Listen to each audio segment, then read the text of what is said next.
Hey everyone, Harry here to talk about the DOJ's notification to Trump as part of the normal pretrial process of experts that they intend to use at trial, one of which has to strike fear and chill to the very center of Trump's heart. That is expert number three.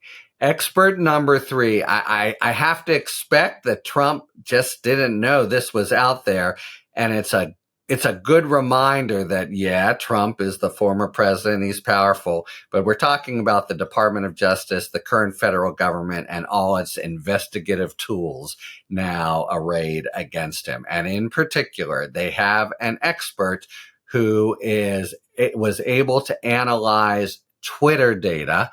And as you may know, we learn, more every month, and it kind of gives visions of the surveillance state.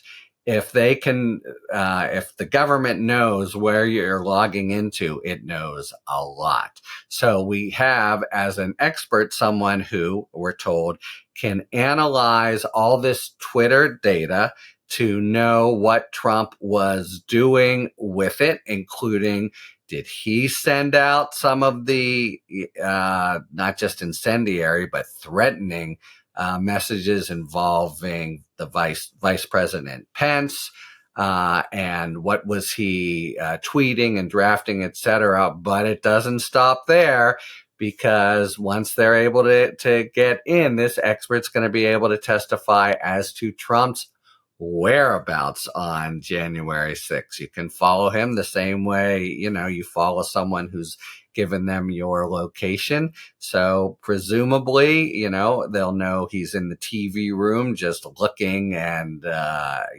celebrating, as other witnesses will say, the melee down at the Capitol. He's going here and there. And they know, through this data about the usage of the cell phone and whom he is calling. Moreover, they notify Trump that this expert will also be able to testify through his expertise and analysis of the Twitter data about another individual who used Trump's phone. Presumably, that's a guy who took it and logged in to Twitter on his own account. But in any event, who would have been using Trump's phone that day? Here's a possibility: Dan Scavino, who is, really thick as thieves, kind of literally, with Trump during that time. So, does Trump give him his phone and he tweets stuff out? And then finally, again, in just this one paragraph, saying, "Oh, we're going to offer some expert testimony." They say that this guy is able to analyze images found on the phone and websites visited. So the websites visited, can you imagine? And can you imagine how probative they might be? And analyze images found on the phone. That really caught my attention, because typically there's a pretty strong distinction, at least in terms of law enforcement and the modicum of proof you need to get certain information, between the metadata, including what websites you visited, and the data. And I think of images as being the latter. So we'll see. It reads, other than that snippet, it reads as if they basically have the metadata, which is a lot. As I say, it's Trump when he's on Twitter, and you can match it up to the social tweets. But also when his physical whereabouts. And then this other, who else uses his phone, but there may even be more. Maybe he or his lawyers thought this through, or maybe they read this little notification and just, had to suppress terrible panic just thinking now. As a prosecutor, I just remember the process where you'd come to actually the time of proof, and we would have the goods. Otherwise, we wouldn't have brought the case. And often we would have the goods because we had superior investigative resources, and defendants were caught totally flat-footed.